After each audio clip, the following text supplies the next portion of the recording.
ನಟ ದರ್ಶನ್ ಪತ್ನಿ ವಿಜಯಲಕ್ಷ್ಮಿ ಅವರಿಗೆ ಸೋಷಿಯಲ್ ಮೀಡಿಯಾದಲ್ಲಿ ಅಶ್ಲೀಲ ಕಮೆಂಟ್ ಮಾಡಿದವರ ವಿರುದ್ಧ ಸಮರ ಸಾರಿದರು.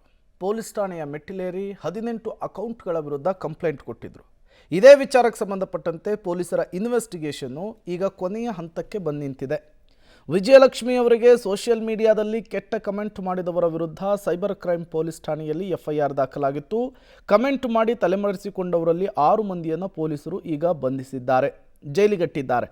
ಜೈಲಿಗೆ ಹೋಗಿರುವ ಬಂಧಿತ ಆರೋಪಿಗಳಲ್ಲಿ ನಟ ಸುದೀಪ್ ಅಭಿಮಾನಿಗಳು, ಟೆಕ್ಕಿ, ಪೆಟ್ರೋಲ್ ಬಂಕ್ ಮ್ಯಾನೇಜರ್ ಸೇರಿ ಒಟ್ಟು 6 ಆರೋಪಿಗಳಿದ್ದಾರೆ ಅನ್ನೋದು ಗೊತ್ತಾಗ್ತಾ ಇದೆ. ಬಂಧಿತರ ವಿರುದ್ಧ 60 ದಿನಗಳಲ್ಲಿ ಕೋರ್ಟ್ಗೆ ಚಾರ್ಜ್ ಶೀಟ್ ಅರ್ಥಾತ್ ದೋಷಾರೋಪ ಪಟ್ಟಿ ಸಲ್ಲಿಕೆಯನ್ನು ಮಾಡಬೇಕಾಗಿದೆ. ಹಾಗಾಗಿ ತಲೆಮರೆಸಿಕೊಂಡಿರುವಂತಹ ಆರೋಪಿಗಳಿಗಾಗಿ ನಾಪತ್ತೆಯಾಗಿದ್ದಾರೆ ಅಂತ ತೋರಿಸಿ 6 ಆರೋಪಿಗಳ ವಿರುದ್ಧ ಸೈಬರ್ ಕ್ರೈಮ್ ಪೊಲೀಸರು ಚಾರ್ಜ್ ಶೀಟ್ಗೆ ಸಿದ್ಧತೆಯನ್ನು ಮಾಡಿಕೊಳ್ತಿದ್ದಾರೆ ಅನ್ನೋದು ಗೊತ್ತಾಗ್ತಾ ಇದೆ.